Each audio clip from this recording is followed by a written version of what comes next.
मंत्री से ब्रजेश पाठक, महानगर अध्यक्ष श्री आनंद द्विवेदी जी, सदस्य विधान परिषद एवं पूर्व मंत्री डॉक्टर महेंद्र सिंह जी, श्रीमान केसी त्यागी जी, अपनी तरफ मौजूद हमारे लखनऊ के सभी पार्षदगण, बहनों भाइयों, लंबे समय तक आप सबके सामने शांत रहो। लंबे समय तक मैं खड़े होकर आप सबके सामने भाषण करने में थोड़ा मैं असमर्थ हूं। क्या भाई शांत रहो, शांत रहो। लंबे समय तक खड़े रहकर मैं आपके सामने भाषण नहीं दे सकता हूं, क्योंकि आंध्र प्रदेश की एक सार्वजनिक सभा को संबोधित करने के बाद जब मैं मंच से उतर रहा था तो थोड़ी पैर में चोट लग गई थी। इसलिए थोड़े समय ही मैं चंद शब्दों में अपने विचार आप सबके सामने व्यक्त करूंगा। उसके बाद हमारे उत्तर प्रदेश के यशस्वी मेरे बहनों भाइयों, लखनऊ संसदीय निर्वाचन क्षेत्र ही नहीं बल्कि सारे देश में इस समय चुनाव का दौर चल रहा है। अब तक जिन राज्यों में चुनाव हुए हैं, जितनी सीटों पर चुनाव हुए हैं, उन चुनाव परिणामों के माध्यम से जो कोई भी हम सबको रिपोर्ट प्राप्त हो रही है, उससे हम लोग पूरी तरह से आश्वस्त हैं कि भारतीय जनता पार्टी नेतृत्व की एनडीए जो 400 से अधिक सीटों को प्राप्त करने का लक्ष्य निर्धारित किया है, उस लक्ष्य को प्राप्त हम लोग निश्चित रूप से करेंगे, मेरा पक्का विश्वास है। मेरा भाइयों, भारतीय जनता पार्टी इस हिंदुस्तान की सबसे विश्वसनीय पार्टी है। एक भारतीय जनता पार्टी हिंदुस्तान की एक ऐसी राजनीतिक पार्टी है जो कहती है वह करती है। मैं अपने सारे विपक्ष के बहनों भाइयों को भी यह चुनौती देना चाहता हूं, वह चाहें तो इसे प्रमाणित कर दें कि भारतीय जनता पार्टी ने भारत की राजनीति में जो वादे किए थे उन वादों को पूरा नहीं किया।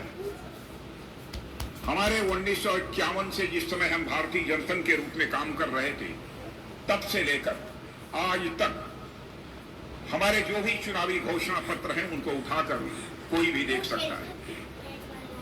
हम बराबर कहते रहे 1951 में भी संसद के दोनों सदन हमको स्पष्ट बहुमत हासिल हो जाएगा। उस समय हम यह चीजें करना चाहते हैं, उसको हम निश्चित रूप से करेंगे। आपने देखा 2014 में मोदी जी के नेतृत्व में स्पष्ट बहुमत के साथ कि हमारी केंद्र में सरकार बनी, हमने जो भी वादे किए थे अक्षरशः वादों को पूरा किया। हमने कहा था ना कि धारा 370 समाप्त करेंगे जिस दिन संसद के दोनों सदनों में बहुमत मिल जाएगा। बहुमत मिलने के साथ ही चुटकी बजाकर हम लोगों ने धारा 370 को समाप्त कर दिया और आज जम्मू कश्मीर का वही स्टेटस है जो हिंदुस्तान के अन्य राज्यों का है। मेरे बहनों भाइयों, जम्मू कश्मीर का तेजी के साथ विकास हो रहा है। आतंकवादी वारदातों का जहां तक सवाल है, जब कांग्रेस की हुकूमत थी, हिंदुस्तान का शायद ही ऐसा कोई राज्य बचा हो जहां पर की कोई बड़ी आतंकवादी वारदात न होती रही। लेकिन जब से हमारी सरकार आई है, मैं डंके की चोट पर कह सकता हूं कि कश्मीर में 1-2 आतंकवादी वारदातों को छोड़कर हिंदुस्तान के किसी भी राज्य में कोई बड़ी आतंकवादी वारदात नहीं हुई। हमने कहा था कि हमारी सरकार बनेगी, अयोध्या की धरती पर भव्य राम का मंदिर बनकर रहेगा बहनों भाइयों, और आपने देखा कि भव्य राम का मंदिर बन गया। हमारे भगवान राम अब अपनी कुटिया से निकलकर अपने महल में प्रवेश कर चुके हैं। मेरा पक्का विश्वास है कि भारत में अब राम राज्य का आगाज होकर रहेगा। दुनिया की कोई ताकत इसे नहीं रोक सकती। लोग ये कहते हैं कि राम राज्य किसे कहते हैं, लोग ये कहते हैं कि राम राज्य किसे कहते हैं। मैं कहता हूं राम राज्य उस समय मैं मान लूंगा जबकि हमारे पूरे देश की जनता को यह विश्वास हो जाए कि हमारा दायित्व क्या है, हमारा कर्तव्य क्या है। जिस दिन यह कर्तव्य बोध, जिस दिन यह सेंस ऑफ रिस्पॉन्सिबिलिटी लोगों के अंदर पैदा हो जाएगी, मैं मान लूंगा कि भारत में राम राज्य आ गया है।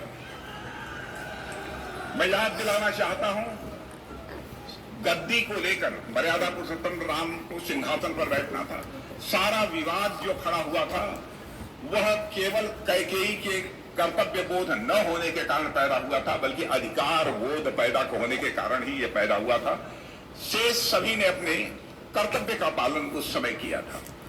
मैं मानता हूं कि राम राज्य में उसी प्रकार का लोगों के अंदर एक सेंस ऑफ रेस्पॉन्सिबिलिटी, एक कर्तव्य का बोध, हमारी जिम्मेदारी समाज के प्रति, देश के प्रति, परिवार के प्रति क्या बनती है, यह भाव जिस दिन पैदा हो जाएगा, मैं मान लूंगा कि भारत में राम राज्य आ गया।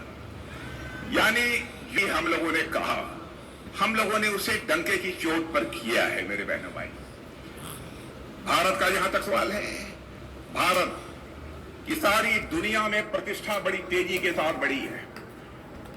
दुनिया के दूसरे देशों में पहले भी आपको जाने का अवसर प्राप्त हुआ होगा। आपने देखा होगा कि सारी दुनिया में भारत के प्रति क्या धारणा है। आज सारी दुनिया में भारत के प्रति यह धारणा बदली हुई आपको नजर आएगी। सारी दुनिया यह मानती है भारत अब यह कमजोर भारत नहीं रहा है, भारत अब यह दुनिया का एक ताकतवर देश बन गया है। एक ऐसी धारणा, एक ऐसा विश्वास सारी दुनिया में हमारे देश के बारे में बना हुआ है।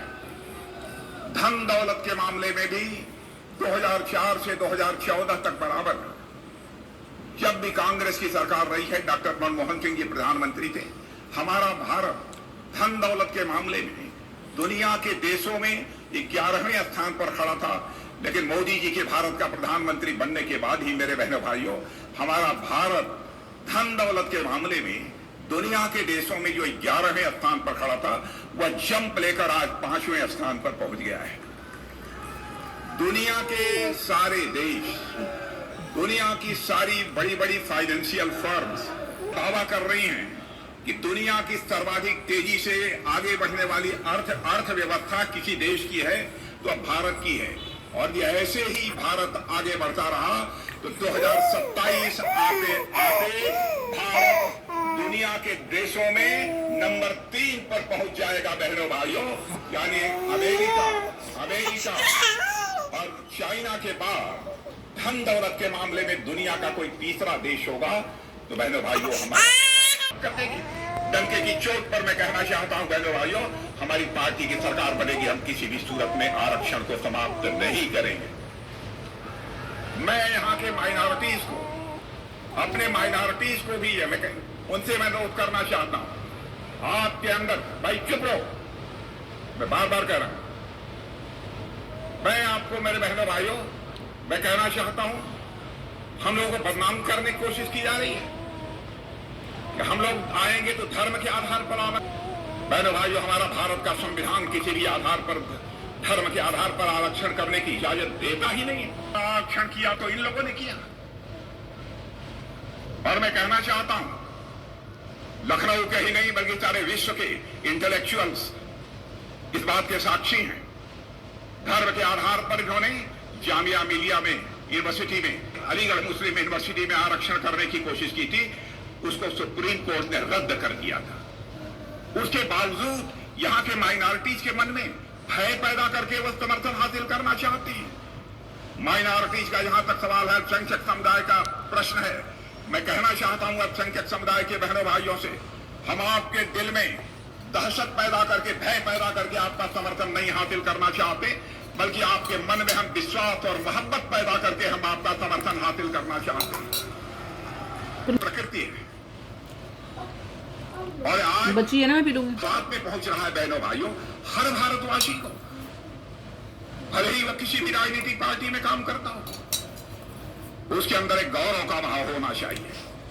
मैं याद दिलाना चाहता हूं, पाकिस्तान के एक सांसद फजलुर रहमान ने भारत की संसद में बोलते हुए कहा था, आज भारत विश्व की महाशक्ति बन रहा है, लेकिन पाकिस्तान अपनी बर्बादियों को बचाने के लिए लोगों के सामने हाथ फैलाकर सारी दुनिया से मांग रहा है। आज यह है भारत की स्थिति। उस भारत के बारे में तरह तरह की गलत धारणाएं पैदा करने की कोशिश की जा रही है। मैं कांग्रेस के दोस्तों से कहना चाहता हूं, समाजवादी पार्टी के दोस्तों से कहना चाहता हूं, सार्थक यदि राजनीति करनी है, सार्थक राजनीति झूठ बोलकर नहीं की जा सकती है, सार्थक राजनीति की जा सकती है तो सच बोलकर ही केवल सार्थक राजनीति की जा सकती है। हिम्मत है तो जनता की आंखों में धूल झोंक कर राजनीति करने की कोशिश मत करो। जनता कर बहनों भाइयों, हम लोग राजनीति केवल सरकार बनाने के लिए नहीं करते, हम राजनीति करते हैं। आप सुनना चाहते हैं तो जाति अमेरिका माना जाता है। अमेरिका के राष्ट्रपति, अमेरिका के एम्बेसडर मिस्टर गारसेटी ने एक कार्यक्रम में भाषण करते हुए यह कहा था, और अंग्रेजी में है, उसका हिंदी में भी बतला दूंगा। उन्होंने कहा था कि if you want to see the future come to India, यदि भविष्य देखना चाहते हो तो भारत आओ। If you want to feel the future come to India, यदि भविष्य आप महसूस करना चाहते हो तो आप भारत आओ। If you want to work on future come to India, यदि भविष्य पर काम करना चाहते हो दुनिया में कहीं मत जाओ, केवल भारत में आओ। यह विश्व की महाशक्ति जो माना जाता है अमेरिका, उसके राष्ट्रपति है। मेरे बहनों भाइयों, हमारे प्रधानमंत्री ने भारत की मर्यादा को किस तरीके से आगे बढ़ाया। मुख्यमंत्री जी के बारे में कहना चाहता हूं बहनों भाइयों, उत्तर प्रदेश में हमारे मुख्यमंत्री भारी योगी आदित्यनाथ जी ने करिश्माई काम किया है जिसकी मैं कल्पना नहीं कर सकता। मैं इसका मुख्यमंत्री रहा हूं, लेकिन शायद वो हमें काम नहीं कर पाया जो कि योगी जी ने करके यहां पर दिखाया है। यह कोई छोटी बात नहीं है। आप जानते हैं, किसी भी राज्य का यदि हमको विकास करना है, उस राज्य के विकास की पहली शर्त होती है, उस राज्य के विकास की पहली शर्त होती है कानून और व्यवस्था का चुस्त दुरुस्त होना। और योगी जी ने जिस तरीके से उत्तर प्रदेश की कानून और व्यवस्था को चुस्त दुरुस्त किया है, आपको शायद जानकारी नहीं होगी। उसकी चर्चा केवल उत्तर प्रदेश में नहीं हो रही है, सारे हिंदू और दुनिया के दूसरे देशों में रहने वाले अन्य भारतीयों में भी हो रही है। यदि हम भारत की अर्थव्यवस्था देना चाहते हैं, भारत की अर्थव्यवस्था को ऊंचाई देना चाहते हैं, तो हमारा यह उत्तर प्रदेश हम लोगों के लिए गौरव का विषय है कि हमारे मुख्यमंत्री योगी आदित्यनाथ जी के नेतृत्व में यह लक्ष्य निर्धारित कर रखा। इसलिए लंबे समय तक मैं खड़ा नहीं रह सकता। बहनों भाइयों, इसके बाद जो भी चुनाव परिणाम होंगे, मैं फिर से एक बार आभार व्यक्त करने के लिए आप लोगों का दर्शन करना चाहूंगा। उसके बाद मैं मिलूंगा, लेकिन आप लोगों से यही मैं अनुरोध करना चाहता हूं, भारत को यदि विश्व की महाशक्ति बनाना है तो एक बार सारा देश भारतीय जनता पार्टी और एनडीए के साथ खड़ा हो जाए। भारत विश्व की महाशक्ति बनकर रहेगा। बहनों भाइयों, आपको पूरा यकीन दिलाता हूं। आप सबको बहुत बहुत धन्यवाद।